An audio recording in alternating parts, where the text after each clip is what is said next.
15 पे आ गए हम। इंक्वायरी रिपोर्ट प्राप्त होने के पश्चात क्या कार्रवाई करते हैं।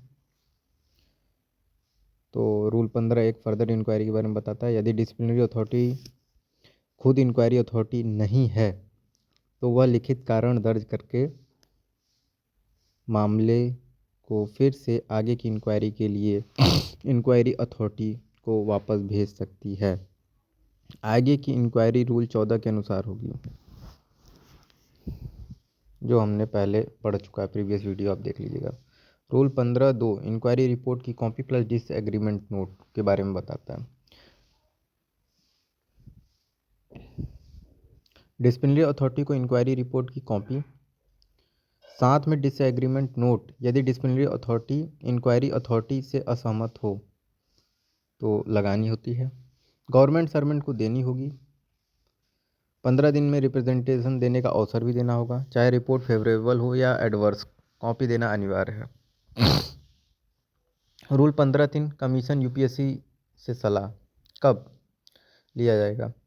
जहां कमीशन से कंसल्टेशन जरूरी हो। डिसिप्लिनरी अथॉरिटी क्या भेजेगा? Inquiry report, disagreement note, employee की रिप्रेजेंटेशन पर डिसिप्लिनरी अथॉरिटी की कमेंट्स, पूरा इंक्वायरी रिकॉर्ड, कमीशन की एडवाइस की कॉपी एम्प्लॉय को दी जाएगी। एम्प्लॉय को 15 दिन में रिप्रेजेंटेशन का अवसर। रूल 15(4) रिप्रेजेंटेशन पर विचार। डिसिप्लिनरी अथॉरिटी को एम्प्लॉय की सभी रिप्रेजेंटेशन पर विचार करना अनिवार्य है, फाइंडिंग्स रिकॉर्ड्स करनी होंगी। Rule 15(5) minor penalty.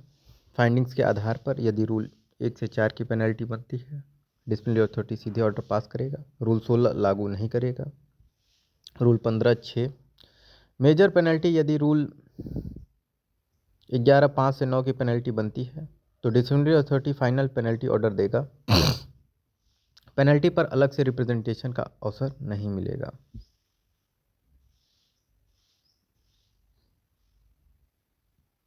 Inquiry report representation का अवसर पहले ही मिल चुका है, इसलिए वन लाइनर एग्जाम। चलो देखते हैं 50 से 20 एग्जाम ओरिएंटेड क्वेश्चन। रूल 15 किससे संबंधित है? एक्शन ऑन इंक्वायरी रिपोर्ट से।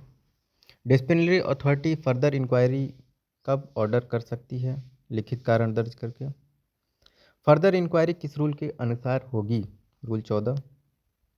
इंक्वायरी रिपोर्ट की कॉपी एम्प्लॉय को कब दी जाएगी?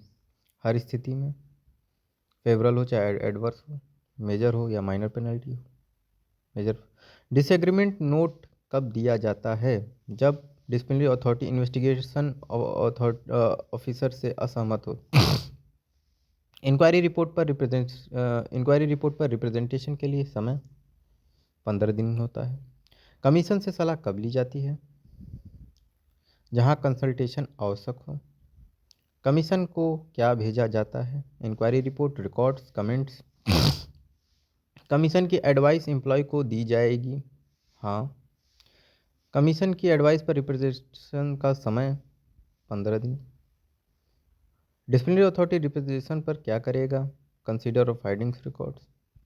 माइनर पेनल्टी किस रूल में दी जाती है? 15(5). माइनर पेनल्टी के लिए रूल 16 लागू होगा? नहीं। मेजर पेनल्टी के लिए रूल 11 की कौन सी क्लॉज है? 5 से 9। मेजर पेनल्टी में पेनल्टी पर अलग रिप्रेजेंटेशन आवश्यक नहीं। डीए इंक्वायरी रिपोर्ट से, अगर डिसिप्लिनरी अथॉरिटी इंक्वायरी रिपोर्ट से असहमत हो सकती है। हाँ। फाइंडिंग्स को रिकॉर्ड करता है डिसिप्लिनरी अथॉरिटी। इंक्वायरी रिपोर्ट के बाद नेक्स्ट स्टेज क्या है? Penalty decision. नेचुरल जस्टिस का पालन किस स्टेज पर होता है? दोनों, इंक्वायरी और रिप्रेजेंटेशन स्टेज। और लास्ट क्वेश्चन है, सही कथन चुनिए। मेजर पेनल्टी में सेपरेट पेनल्टी नोटिस जरूरी नहीं, ये सही है। बाकी डिसिप्लिनरी ये सब गलत है। तो जय हिंद। इसी के साथ वीडियो समाप्त करता हूँ। धन्यवाद।